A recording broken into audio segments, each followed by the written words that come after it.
In a moment that has sent shockwaves through Burkina Faso and across the African continent, Captain Ibrahim Traoré, the young revolutionary leader, made a historic visit to the final resting place of Thomas Sankara.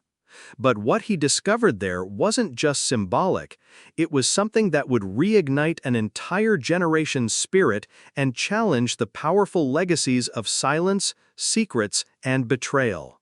This is not just about a grave. This is about a revolution reborn. Buried under decades of political deception and forgotten promises lies a truth too powerful to remain hidden. When Ibrahim Traoré stepped foot at the site where Thomas Sankara, Africa's most iconic revolutionary, was buried, he wasn't just paying tribute. He was unearthing something much deeper. What he found beneath the soil and silence of that grave has stunned historians, rattled politicians, and awakened millions. This is the story the world didn't see coming. On a quiet morning in Ouagadougou, Ibrahim Traoré arrived at the memorial of Thomas Sankara, his nation's greatest revolutionary who was gunned down in a coup more than 3 decades ago. For years, Sankara's grave was a symbol of both reverence and controversy. Official stories changed, evidence disappeared, and the truth about his death was buried, literally and figuratively.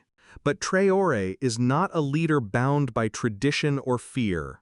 Just months into his leadership, he has been shaking the pillars of neocolonial influence, confronting France, and empowering a generation of Pan-African thinkers. And this visit to Sankara's grave was far more than ceremonial. It was personal, it was political, it was prophetic. As Traoré and his small circle of aides arrived at the site, many expected a standard homage, laying flowers, offering words of remembrance, and walking away. Instead, what followed stunned everyone present. Authorized by a confidential judicial order and backed by new forensic evidence, Traoré ordered the opening of the grave, a move that had been resisted for decades. Previous governments had always refused, fearing the chaos it might unleash. But Traoré, driven by a desire to rewrite the nation's truth, proceeded. What the team found inside was astonishing.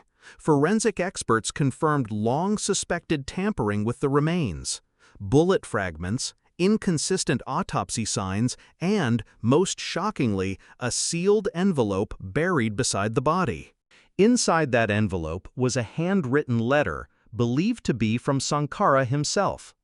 Experts say it was likely penned just days before his assassination. The letter, reportedly smuggled and hidden by a loyal bodyguard who died in exile, contained Sankara's predictions. In it, he warned of betrayal from within, outlined fears of Western interference, and left instructions for future generations to never trust power handed down by imperialist hands. Though parts of the letter have not yet been released to the public, insiders say it includes names, powerful ones. And this may explain why successive regimes fought so hard to keep the grave untouched. For the first time, the silence of Sankara's death was pierced by his own voice from beyond the grave. The implications were immediate. Burkina Faso's political elite, many of whom rose to power in the aftermath of Sankara's murder, have gone silent. Former ministers, now in retirement or exile, are lawyering up. Some have reportedly left the country. International observers are scrambling, unsure of how to react to this tidal wave of buried truths being unearthed. More importantly, this discovery has reinvigorated Traoré's base. Young Africans see him as not only a soldier or president, but a continuation of Sankara's vision. Crowds gathered across Ouagadougou that evening, holding Sankara's image alongside Traoré's, chanting slogans from the 1980s, La patrie ou la mort, nous vaincrons. Fatherland or death, we shall overcome. Regional leaders are watching closely. Several West African governments, once critical of Traoré's anti-colonial rhetoric, have reportedly begun private communications, fearing the rise of a new bloc led by a figure carrying Sankara's ideological torch. And there's more. Sources close to the presidency claimed that the envelope included drafts of Sankara's plans to create a unified African currency, independent of French banks, a vision that Traoré has now promised to revisit. If true, this could shift the entire economic landscape of West Africa. The symbolic weight of this discovery is immeasurable. For decades, Sankara was treated as a myth, his death shrouded in mystery, his legacy kept alive only in murals and memories. But now, with evidence in hand and truths emerging from the grave, the myth has become a movement.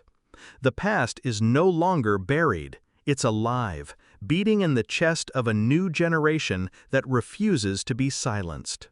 Ibrahim Traoré has not just uncovered the bones of a revolutionary, he's unearthed a mission that threatens the comfort of the global status quo, a mission that demands truth, justice, and a complete reckoning with Africa's stolen future. And while the world watches, one thing is now undeniable. The grave of Thomas Sankara is no longer a resting place. It is a battlefield. And Ibrahim Traoré has picked up the sword. This is not just a story about a grave, it's a resurrection of purpose.